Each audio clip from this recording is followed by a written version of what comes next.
Good evening, visitors, and welcome to the Australian War Memorial's last post ceremony. My name is Gerard Pratt, and joining us today from the Royal Australian Navy is Lieutenant Commander Desmond Woods.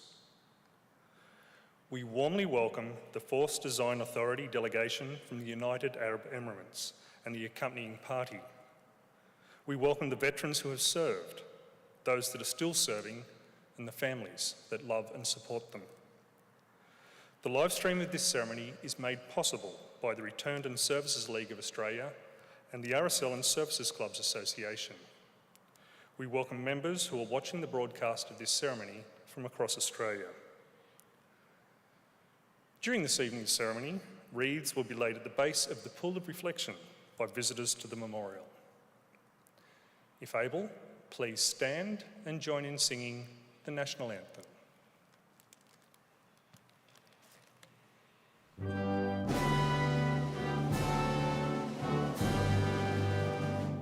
Australians, oh let us rejoice, for we are one and free. We've golden soil and wealth for toil, our home is got by sea. Our land abounds in nature's gifts of beauty, rich and rare. In history's page let every stage advance Australia fair. In joyful strains then let us sing, advance Australia fair.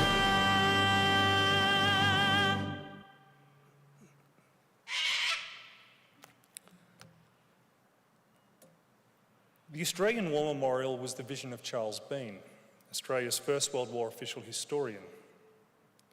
Bean landed with the Australian troops on Gallipoli and stayed with them at the front through until the end of the war.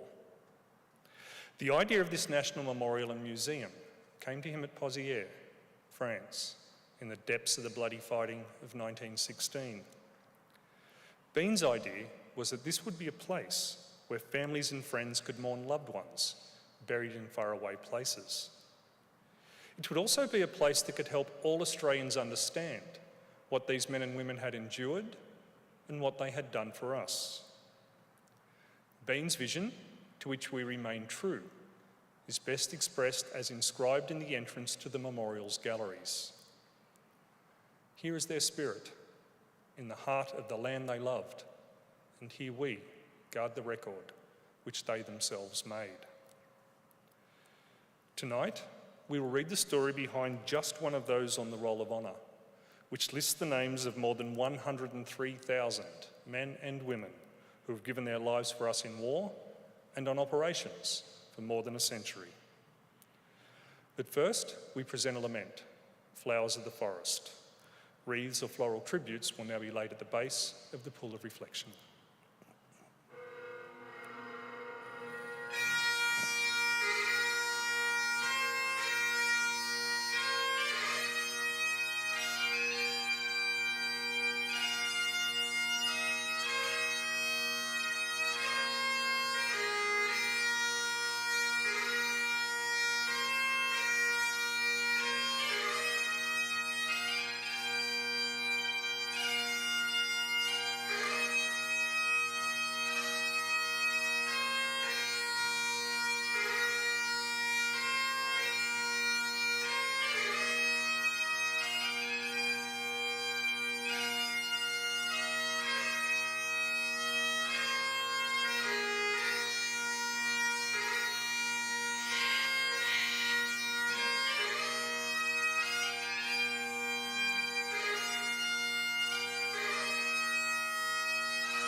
Today we remember and pay tribute to Private Charles Gustus Greenham. Charles Greenham was born on the 16th of January 1888, the second son and one of 9 children born to George and Alice Greenham of Dartmoor, Victoria. Known as Gus, he grew up on his father's farm in Wando Vale. His parents were devoted members of the Presbyterian Church and were described as caring, kind-hearted, and truly Christian. Gus was educated at a privately owned school in North Dartmoor and later spent 12 months studying at the Salvation Army Training College. He went to work as a farmer like his father and, like his parents, was an active member of the church, serving as superintendent of the Union Sunday School at Wando Vale. He was described as very popular in the district, in which he was held in high esteem as an able young man of high principle who was a useful and valuable citizen. Gus Greenham enlisted in the Australian Imperial Force in September 1914, just weeks after the outbreak of war. He was the first man from Casterton district to do so. George Greenham later remembered that his son was very anxious to strike a blow for the cause of justice. Gus underwent a period of training in Australia before leaving Melbourne for active service overseas with the 14th Battalion on the 22nd of December 1914. Private Greenham was first sent to Egypt, where he continued training in the desert with his battalion. He wrote to his mother, "We've had some solid work lately, miles of marching over the desert, carrying our rations and water bottles, and also night marches. I believe the night is more agreeable than the day, unless you have to stay too long in one place and then you freeze." He added that during rifle practice, his section got the most hits, although he suggested it was perhaps more luck than skill.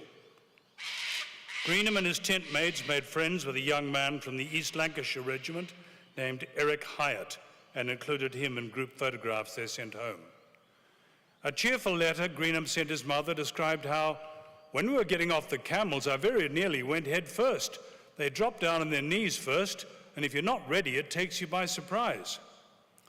He wrote home of the people he met and of visiting church services and social evenings put on for soldiers in Cairo, as well as of his experiences in training.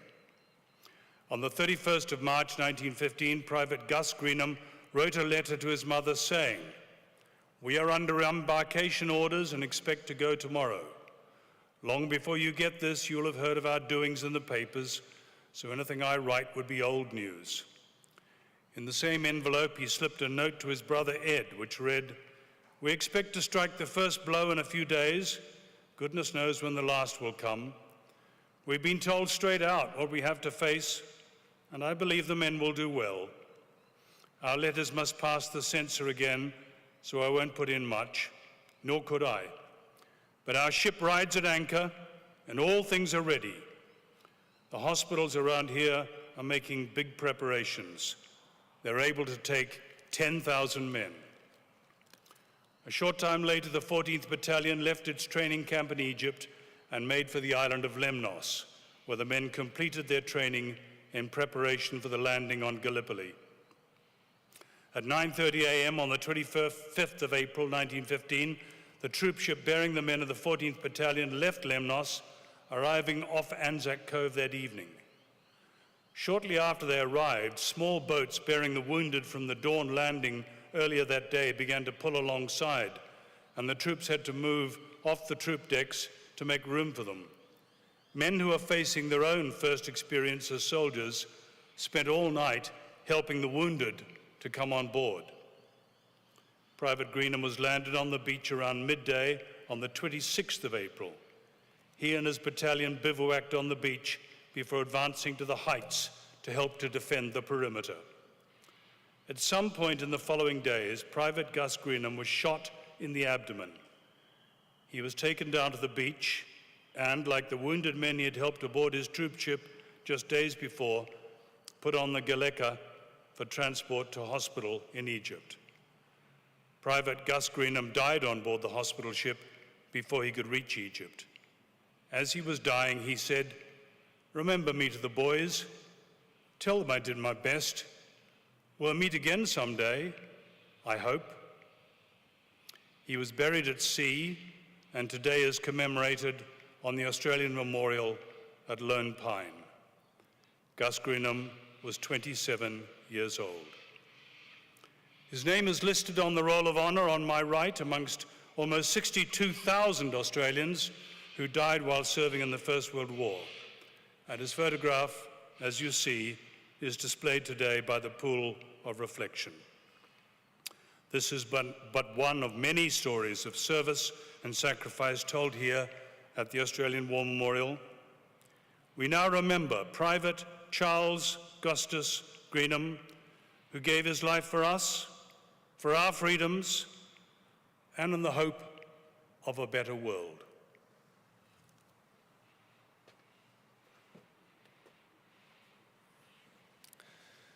If able, please stand for the reading of the ode and the sounding of the last post.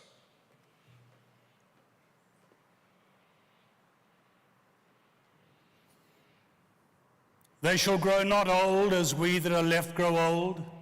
Age shall not weary them, nor the years condemn. At the going down of the sun and in the morning, we will remember them. We will remember them. Lest we forget.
Lest we forget. Lest we forget.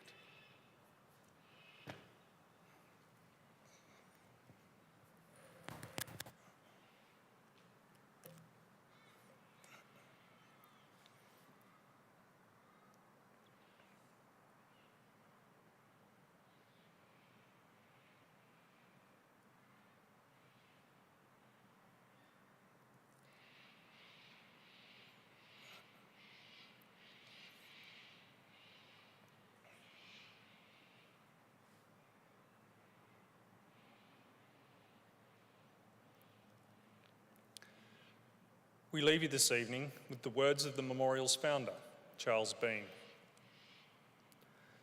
Many a man lying out there at Poziere, or in the low scrub at Gallipoli, with his poor, tired senses barely working through the fever of his brain, has thought in his last moments, well, it's over. But in Australia, they will be proud of this. Ladies and gentlemen, girls and boys, that concludes the last post ceremony.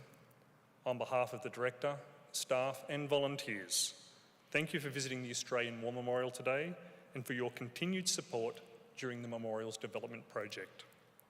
We wish you all a very pleasant evening. Thank you.